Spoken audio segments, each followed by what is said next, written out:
What if I told you that cognitive decline is not inevitable? And there are specific steps that, when taken, could measurably change your brain's trajectory.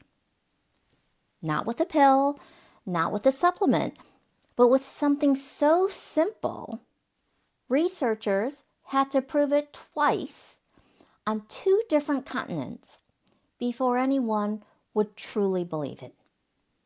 Today, we're diving into 2 landmark studies. The FINGER study from Finland and the Pointer study here in the U.S. that together involved over 3,200 people and spanned 4 years of research. And here's what they found. Cognitive decline isn't inevitable. But here's the kicker. Information alone doesn't work. The people who succeeded had something else. Something most of us are missing. And by the end of this episode, you'll know what made these studies so incredible, why the results pretty much shocked the scientific community, and most importantly, how to apply this in your own life starting today. So grab your coffee, settle in, and let's talk about your brain's future. Welcome to Happy and Healthy with Amy, the brain health podcast for women in midlife who want to not just survive, but actually thrive during the menopause transition and beyond. I'm Amy Lang, master health coach, best-selling author, and daughter of Alzheimer's, and I'm here to help you make this next chapter of your life the best one yet. Well, hi there, Amy here. Thank you so much for joining us today, and welcome back to Happy and Healthy with Amy, the brain health podcast for women in midlife who want to not just survive, but actually thrive during the menopause transition and beyond. Now, before we jump into the finger and pointer studies, we need to talk about something crucial, and that's how to spot good science, well-designed experiments. Because here's the thing, you've probably heard conflicting health advice your whole life. Coffee is good for you. Coffee is bad for you. Eggs will kill you. Eggs are superfoods. Alcohol is good for you. No, wait, alcohol is bad for you, right? So how do you know what to believe? Well, let me give you a framework. When you're evaluating any health study, ask yourself these questions. Number 1, is there a clear hypothesis? So good studies start with a specific testable question. Not, is wellness good? But does this specific intervention produce this measurable outcome? Right? Number 2, is there a control group? You need comparison. You can't just give people an intervention and assume any change is because of what you did. You need to compare them to people who didn't get the intervention. Number 3, is it randomized?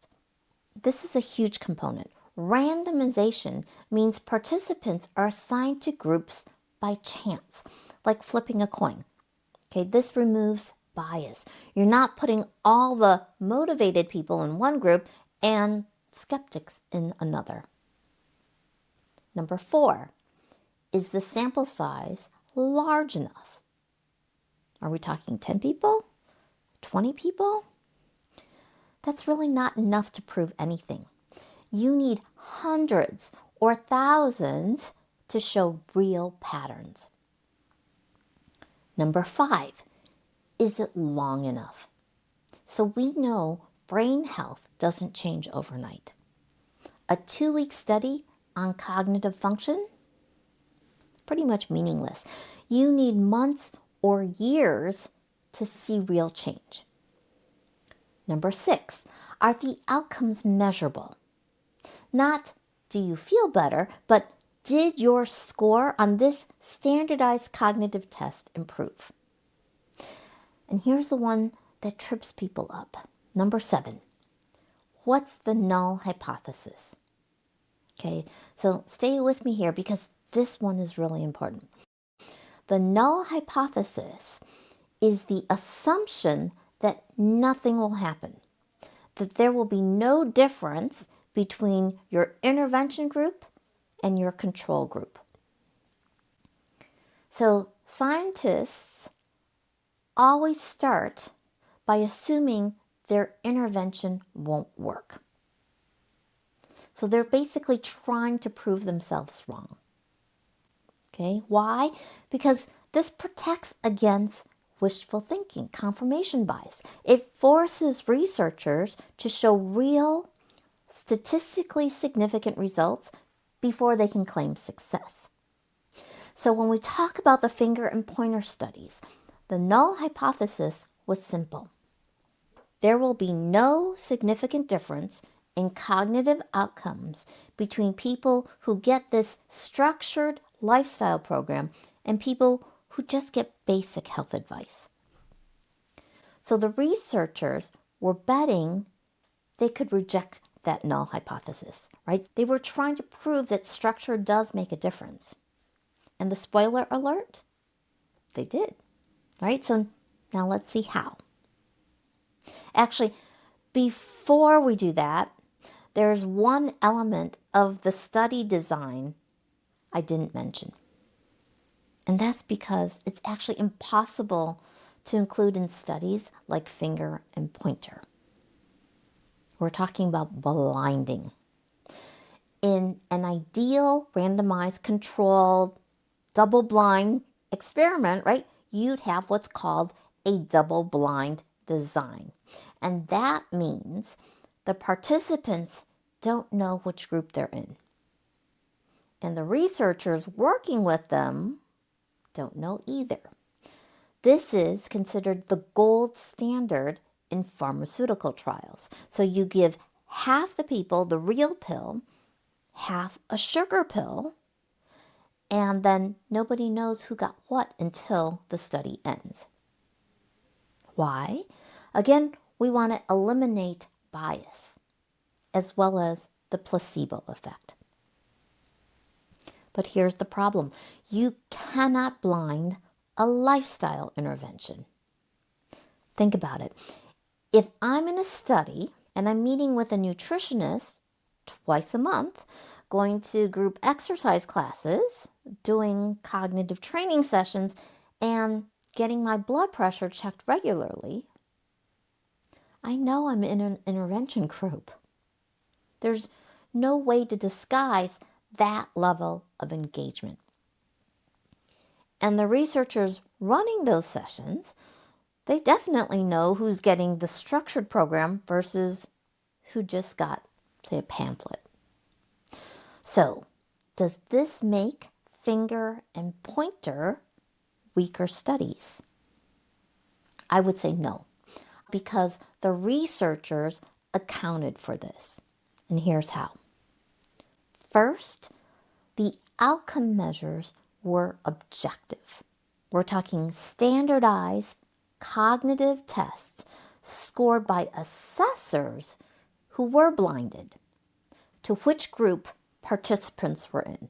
So even though participants knew what they were doing, the people evaluating their results didn't. Second, they used multiple standardized tests with established validity. Again, not just how do you feel, but measurable changes in processing speed, memory, and executive function. Third, they had large sample sizes. We're talking over 1,200 people in finger and over 2,000 in pointer. This is big enough that any placebo effect would wash out across the groups. Fourth, the control groups got something. Okay, they weren't ignored.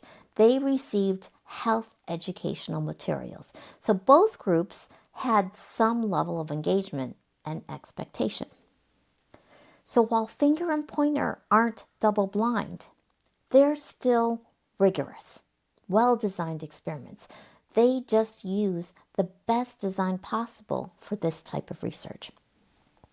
And honestly, the fact that you can't blind a lifestyle intervention is actually what makes these findings so powerful. Because in the real world, you're never going to have a blinded health journey, right? You're going to know you're making changes. You're going to be aware of the effort you're putting in. And that's exactly what these studies tested. In real world conditions, with people who know they're working on their health, does structured support make a difference? The answer was a resounding yes. So no, they're not double blind, but they're still some of the best evidence we have because they reflect how health interventions actually work in real life. All right, so now that we've covered what makes a study credible, what makes it well designed, and why blinding isn't always possible, let's dive into the actual studies. Okay, let's travel to Finland. The year is 2009, and a team of researchers is about to launch what will become one of the most influential brain health studies in history. The Finnish Geriatric Intervention Study to prevent cognitive impairment and disability. Everyone just calls it FINGER. Okay, here's how it was set up. There were 1,260 participants, older adults ages 60 to 77. It was a 2-year study, and it took place across multiple sites in Finland. Okay, all the participants were at increased risk for cognitive decline based on age, genetics, or cardiovascular risk factors. But they had no dementia symptoms yet. This is key. They weren't trying to reverse Alzheimer's. They were trying to prevent cognitive decline in people who are just starting to show risk. Okay, now these 1,260 people were randomly divided into 2 groups. So group 1 got a comprehensive structured intervention that included nutrition coaching, so not just a handout, but regular sessions with a dietitian, physical activity programs, so we're talking guided exercise, accountability, and progress checking, cognitive training, so brain games, memory exercises, structured challenges, vascular risk monitoring. Okay, this is checking blood pressure, cholesterol, blood sugar.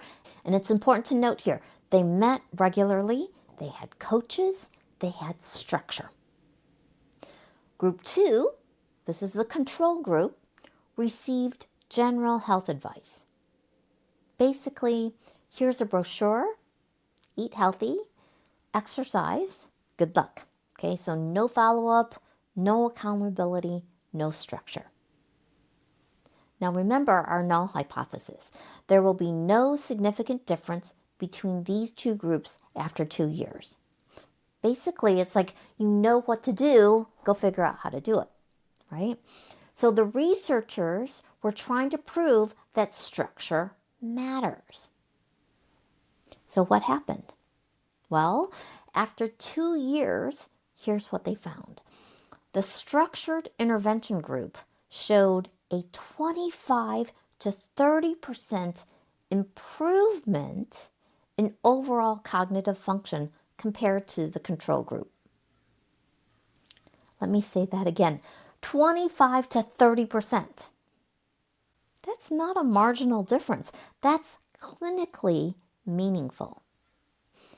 Specifically, The structured group improved in executive function, right? We're talking your brain's ability to plan, organize, and make decisions. Processing speed, so this is how quickly your brain can take in and use information. And memory. We're talking both working memory and long-term recall. Meanwhile, the control group, the people who got the health advice but no structure, showed no significant improvement. In fact, some showed slight decline, which is normal for that age group. But here's what I want you to really hear. Both groups had access to the same information. They all knew they should eat better, move more, challenge their brains. But the group that had structure, accountability, and support was the group that actually took action, that actually did the things, and then saw results. Right? So this is where the FINGER study revealed something profound. It's not just about knowing what to do. It's about having a system that helps you do it. Right? The people in the structured group didn't have superhuman willpower. They had coaches, community, and a protocol. And that made all the difference. And here's where the story gets even better. Because one study, even a great one, isn't enough in science, especially when the results are this promising. So other researchers started asking, okay, but will this work in other populations with different diets, different healthcare systems, different cultures? Right? Finland is a relatively small, relatively homogeneous country. What about the messy, diverse, complicated United States? That's where the Pointer study comes in. Fast forward to 2016. The Alzheimer's Association launches one of the largest brain health studies ever conducted in the United States.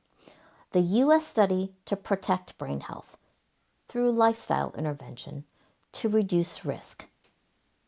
They called it Pointer.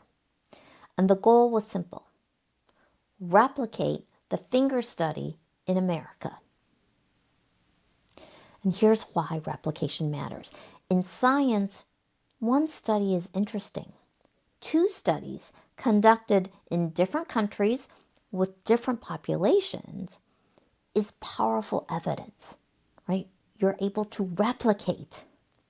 So if Pointer could show similar results to FINGER, it would prove, I'm saying prove in quotes, right, that this isn't just a fluke. It's not just about Finnish genetics or Nordic diets or universal healthcare. It's about the intervention itself. So let's look at the design.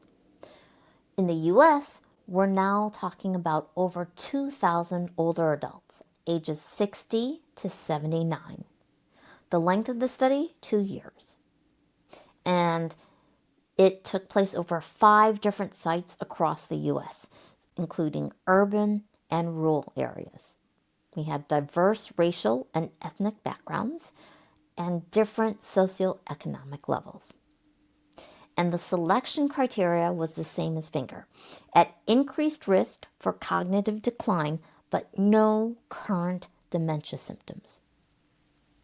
Now, the researchers did adapt the FINGER protocol for American lifestyles, but they kept the core structure with 4 key domains. So domain 1, nutrition. So participants worked with registered dietitians on a heart-healthy Mediterranean-style eating pattern. So not just a handout, right? They had regular coaching sessions with personalized meal planning. Domain 2, physical activity. So this included structured exercise programs, including both aerobic activity and strength training with individualized targets and progress tracking. Domain number 3, cognitive training. And here's where it's really interesting. Pointer used BrainHQ, a scientifically validated cognitive training platform. So BrainHQ isn't just random brain games. It's a carefully designed program that targets specific cognitive domains like processing speed, attention, memory, brain speed, people skills, intelligence, and navigation. So participants did structured training sessions on BrainHQ as part of their intervention. Domain number 4, cardiovascular and metabolic risk management.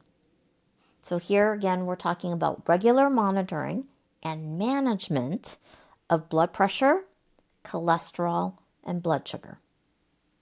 Because what's good for your heart is good for your brain, right? It's all connected.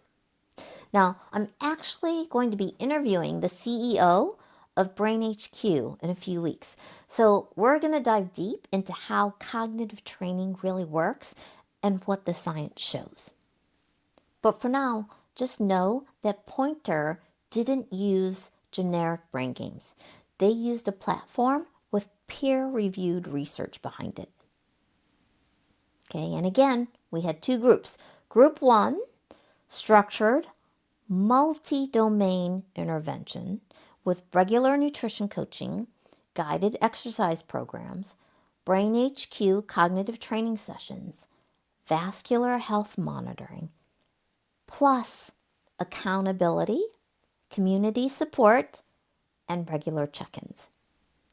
Group 2 got health education materials only, so pamphlets on healthy eating, exercise recommendations, and general brain health tips. Same null hypothesis as before. There will be no significant difference in cognitive outcomes between these 2 groups after 2 years. Now, Pointer is still in its final phases, so we don't have complete published results yet. But the interim findings are already telling us something important. The structured group is showing better adherence, better engagement, and early improvements in cognitive measures. So just like FINGER, the people with structure and support are actually following through. And here's what researchers are noticing that's even more interesting. The benefits are strongest in people who, number 1, engage in all 4 domains, not just 1 or 2. Number 2, have higher adherence to the program. And number 3, started with more risk factors to begin with. In other words, the people who need it most and who stick with the full program see the biggest gains. Now, here's where I want to pause and talk about what these studies are really teaching us. Because yes, the data is about brain health, but the deeper insight is about behavior change. Both FINGER and Pointer show that information is not transformation. You can hand someone a list of things to do, right? Eat a Mediterranean style diet, walk 30 minutes a day, do brain training, and they'll nod and say, yes, that makes sense. But will they do it? Probably not consistently, not long term, not without support. What makes the difference? What rejected the null hypothesis was the structure.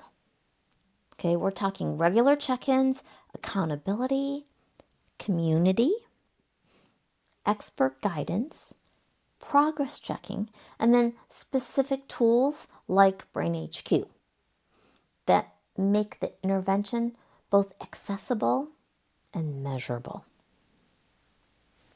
That's really the secret ingredient. And honestly, that's why most health advice fails. We're drowning in information. What we're missing is implementation support.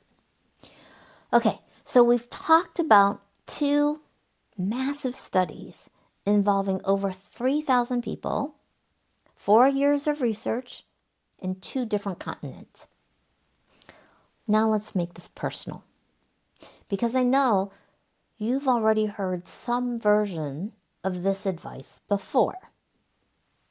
Move more, eat better, stay mentally active, manage your stress. And you probably thought, yeah, I know, I should do those things. But here's the disconnect. Knowing what to do is not the same as having a system to do it. And if you've ever set a New Year's resolution that faded by February, it's not because you lack willpower. It's because you lacked structure. So let me give you a framework I use with all my coaching clients. It's based directly on studies like FINGER and Pointer. Okay, I call it the restored protocol. I've talked about this before, but I think it's worth repeating now. Okay, it's 8 pillars of brain and body health.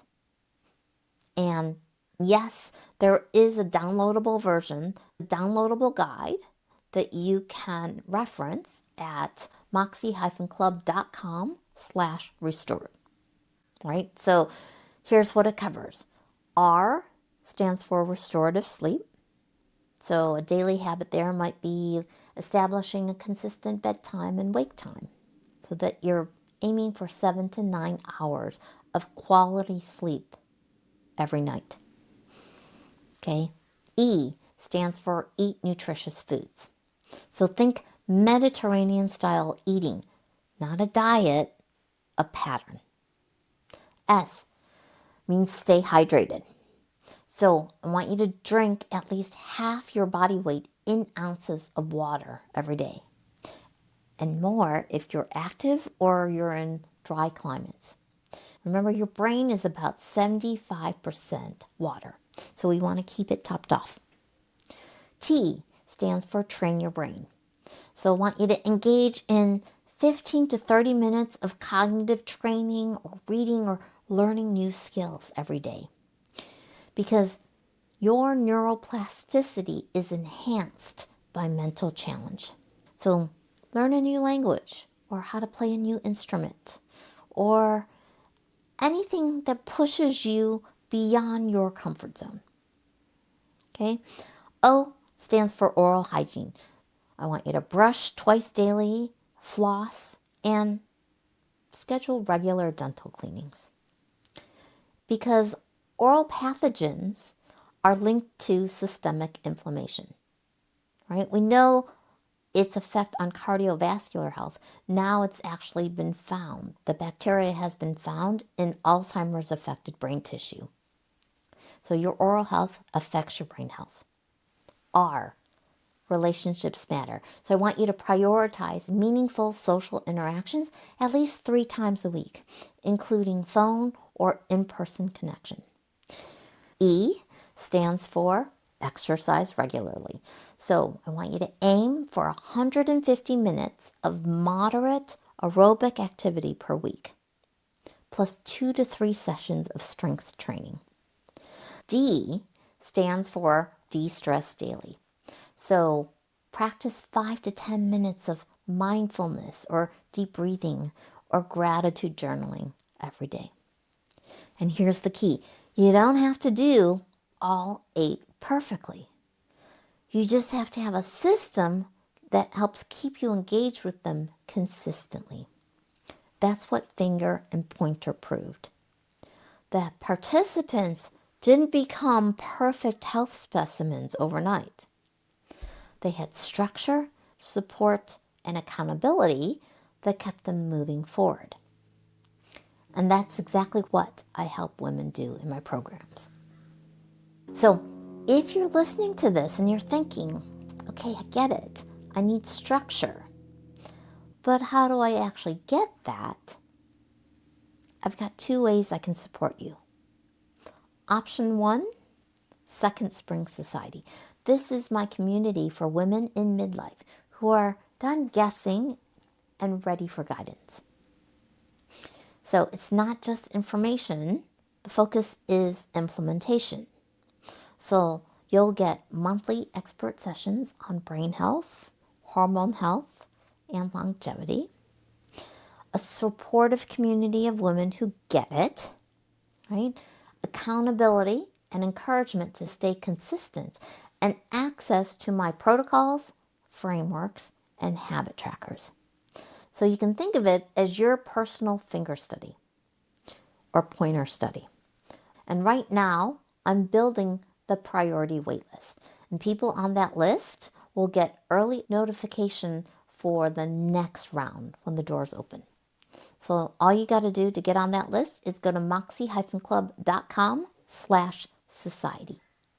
Okay. Option 2 is my 90-day coaching program called Sharp for Life. So this is for women who want intensive personalized support. So we work through all 8 pillars of the restored protocol together, and we figure out what daily habits work with your life. Okay. So there's weekly coaching calls. There's customized action plans based on your risk factors and your life. There's progress tracking and adjustments. And of course, direct access to me for questions and support. So this is a 90-day deep dive into protecting your brain and optimizing your brain health. And really, it's probably the closest thing you'll get to being in a clinical trial like Pointer without actually being in a clinical trial. All right. So if you would like to enroll in Sharp for Life, just go to moxie-club.com/sharp. All right. And again, to download the restored protocol, which is completely free, go to moxie-club.com/restored. It goes through the 8 protective factors as well as the science behind it. Why those 8? And here's the truth I want you to walk away with today. Aging is going to happen. But decline, I truly believe that part's optional. You have more control than you think. And it's not just motivation. You need a system that works when your motivation fades. So whether it's Second Spring Society or Sharp for Life or just downloading the Restore protocol, ultimately the goal is for you to start applying what you learn, right? I want you to take action today. All right, so let's land this plane now. We talked about 2 studies, 2 continents, 2 years apiece, so 4 years. Over 3,000 people were involved, and there was one undeniable conclusion. With the right tools, the right structure, and the right support, you can protect your memory, your focus, and your sense of self. All right, so I want to wrap things up with a quote by Thomas Jefferson. If you want something you've never had, you must be willing to do something you've never done.